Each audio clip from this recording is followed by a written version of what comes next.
Delhi liquor గేట్లో మళ్లీ ED దూకుడు పెంచింది. ఇన్నాళ్లు సైలెంట్ గా ఉన్న ఈడీ మరోసారి నోటీసులు జారీ చేసింది. రేపు విచారణకు రావాలంటూ బీఆర్ఎస్ ఎమ్మెల్సీ కవితకు ఈడీ నోటీసులు జారీ చేసింది. కవితకు ఈడీ నోటీసులు ఇచ్చింది. గత మార్చిలో 3 రోజుల పాటు కవితను విచారించింది ఈడీ. తాను ఉపయోగించిన ఫోన్లను సైతం విచారణకు తీసుకెళ్లారు. అయితే మహిళలను ఇంట్లోనే ప్రశ్నించాలంటూ ఆమె సుప్రీంకోర్టును ఆశ్రయించారు. అయితే రేపటి ఈడీ విచారణకు ఎమ్మెల్సీ కవిత హాజరు కావడంపై సందిగ్ధత నెలకొంది. ఈడీ నోటీసులకు స్పందించాలా లేక సైలెంట్గా ఉండాలా అన్న దానిపై కవిత న్యాయవాదులతో చర్చిస్తోంది. కవిత సుప్రీంకోర్టులో వేసిన కేసు తేలే వరకు ఈడీ విచారణకు హాజరు కాకూడదన్న ఆలోచనలో కవిత ఉన్నట్లు ప్రచారం జరుగుతోంది. అయితే కవిత కేసు విచారణ ఇంకా సుప్రీంకోర్టులో లిస్టు కాలేదు. సుప్రీంకోర్టులో కేసు విచారణకు వచ్చేలోగానే ఈడీ మరోసారి నోటీసులు జారీ చేసింది. అయితే నవంబర్ 20 వరకు విచారణకు పిలవద్దని సుప్రీంకోర్టు ఈడీని ఆదేశించింది.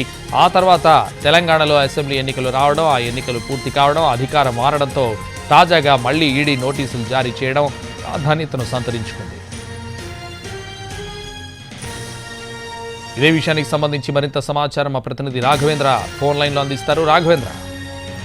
సంతోష్, ఢిల్లీ లిక్కర్ కేసులో బీఆర్ఎస్ ఎమ్మెల్సీ కల్వకుంట్ల కవిత తాజాగా ఈడీ నుంచి నోటీసులు అందుకున్నారు. రేపు ఉదయం 11 గంటలకు హాజరు కావాల్సిందిగా ఈడీ నోటీసులో పేర్కొన్నట్టుగా మనకు సమాచారం ఉంటుంది. అయితే ఇప్పటికే ఈడీ మహిళలను కార్యాలయానికి పిలిచి విచారించడం పైన సుప్రీంకోర్టును కల్వకుంట్ల కవిత ఆశ్రయించారు. ఈ అంశానికి సంబంధించి గత ఏడాది విచారణ జరిగింది. సెప్టెంబర్ చివరి వారంలో విచారణ జరిగింది. విచారణ సందర్భంగా పూర్తి స్థాయిలో పిటిషన్ విచారణ జరిగేంత వరకు నోటీసులు ఇవ్వకూడదన్న ఆదేశాలను కూడా సుప్రీంకోర్టు జారీ చేసింది. దానికి సంబంధించి ఈడీ కూడా అంగీకరించింది. అయితే తర్వాత కవిత పిటిషన్ సుప్రీంకోర్టులో లిస్ట్ కాకుండా వచ్చింది. ఆ తర్వాత పెండింగ్ లోనే ఉంటూ వచ్చింది. గత అంటే ఈ జనవరి 2వ వారంలో వచ్చే అవకాశం ఉన్నట్టు కూడా ప్రచారం జరిగింది. కానీ కవిత పిటిషన్ సుప్రీంకోర్టులో లిస్ట్ కాలేదు. తాజాగా ఈడీ నోటీసులు జారీ చేయడంతో ఏం చేయాలన్న అంశానికి సంబంధించి కవిత తన న్యాయవాదులతో సంప్రదింపులు జరుపుతున్నట్టుగా తెలుస్తుంది.